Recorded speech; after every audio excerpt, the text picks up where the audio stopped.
வணக்கம். இன்றைக்கி நம்ம பார்க்க போகிற சமையல் என்னென்னா ஒரு சிம்பிளான சட்னி ரெசிபி தான் பார்க்க போகிறோம். வெங்காயம், தக்காளி, தேங்காய் எதுவுமே இல்லாமல் ஒரு அருமையான சட்னி செய்யலாம். வாங்க எப்படி செய்யலாங்கிறத பார்க்கலாம். பேன் எடுத்துக்கலாம். தேவையான அளவுக்கு எண்ணெய் விட்டுக்கலாம். ஒரு 2 டேபிள் ஸ்பூன் எண்ணெய் விட்டுக்கலாம். எண்ணெய் சூடாக ஆரம்பிக்கும் போது 2 டேபிள் ஸ்பூன் உளுந்து சேர்த்துக்கலாம். எண்ணெய் ரொம்ப சூடாகிடுச்சுன்னா உங்களுக்கு சட்டுன்னு கறியே போயிடும். இதோடவே ஒரு 2 டேபிள் ஸ்பூன் வேர்க்கடலை சேர்த்துக்கலாம். வறுத்தது வறுக்காது எதுனாலும் சேர்த்துக்கலாம்.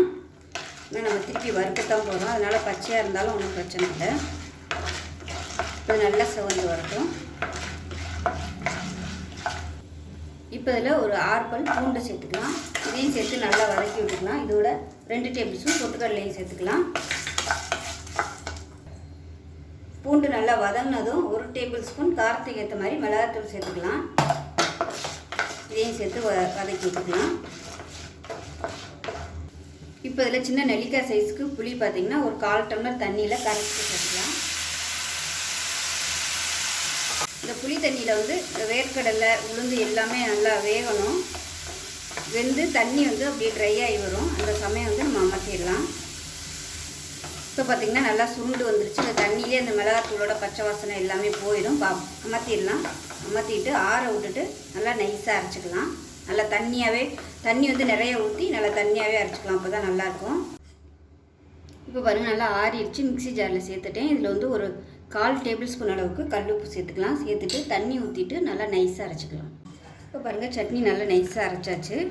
இன்னும் கொஞ்சம் தண்ணி சேர்த்துக்கலாம். இப்போ மிக்ஸியை அலசிட்டு அந்த தண்ணியை சேர்த்துக்கலாம்.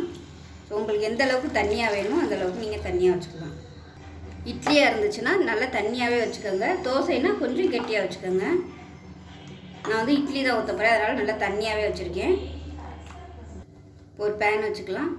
எண்ணெய் சேர்த்துக்கலாம். கொஞ்சமாக எண்ணெய் நல்லா சூடானதும் 1 டீஸ்பூன் கடுகு சேர்த்துக்கலாம். 1 டீஸ்பூன் சீரகம் சேர்த்துக்கலாம். கருவேப்பிலையில் சேர்த்துக்கலாம். ஒரு வரமிளகாயை கிள்ளிட்டு சேர்த்துக்கலாம். அதோட பெருங்காயம் கொஞ்சம் சேர்த்துக்கலாம். ஏன்னா இதில் நம்ம எல்லாமே பருப்பு ஐட்டங்கள் தான் சேர்த்துருக்கோம். அதனால் கண்டிப்பாக பூண்டும் பெருங்காயமும் சேர்த்துக்கோங்க.